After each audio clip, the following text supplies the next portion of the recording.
Hey everybody, Tired Metalhead Weatherman here. Hopefully everyone's doing well.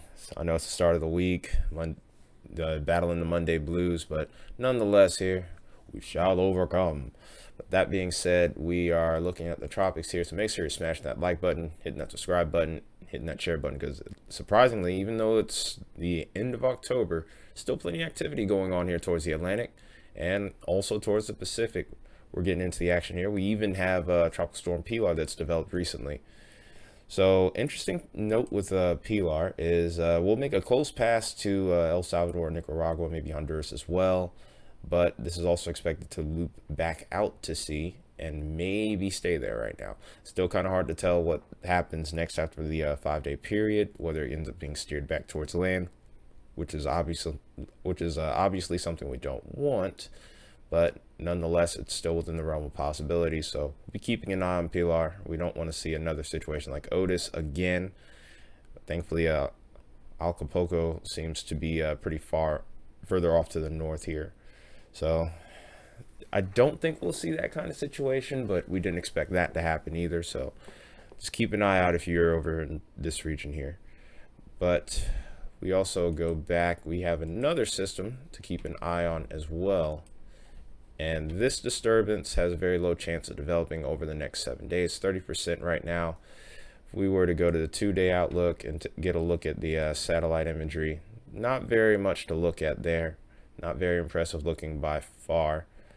And down the line here, chances for development look less favorable, so there's some good news to be had there. Then we shift our attention towards the Atlantic. Two areas that we're watching. Right now, these have low chances of development over the next couple of days. It's really towards the next 7 days for this system off to the south here that kind of piques my interest a bit more. And its track, because I've been saying this before, and I even mentioned it in last night's video. Over towards this region, once you get right here, usually there's nowhere else to go but to hit land. And if we were to go over to the 7-day outlook here, we can start to see that this system is starting to get a lot closer there. That's where it's really expected to ramp up here. With that being said, depending on what the upper level winds are looking like towards this region, with the trough coming into the eastern US here, there could be a chance where we could get some lighter wind shear here and maybe some decent development. So this is definitely going to be an area that we're watching very close. I'm not writing this storm off potentially impacting land, but I think it's a lot less likely right now. We have a pretty solid ridge in play here, and then this is also going to help kick this storm out to sea more than likely, regardless of whether or not it develops. It could increase rip currents, but that's really about it at this current time. Of course, as we know, things can change very quickly, so we're keeping a close eye on it. So as far as Tammy's overall path here, no real surprises there. Very strong trend towards going out to sea. There's a couple of trends that push it towards land after it makes its loop, but I find those to be few and far in between. If this system were to develop over here towards the Eastern Pacific, it's uncertain as to where this ends up going. But one thing that is for sure is that this system over here towards the northern end of the two, these are more than likely heading out to sea. There's a couple of runs that kind of push this into land here. One pushes it towards eastern Florida, the other one pushes it towards the Carolinas. But as of right now, I'm not thinking that this is going to amount to much of anything. It's definitely this one that I'm going to be watching more.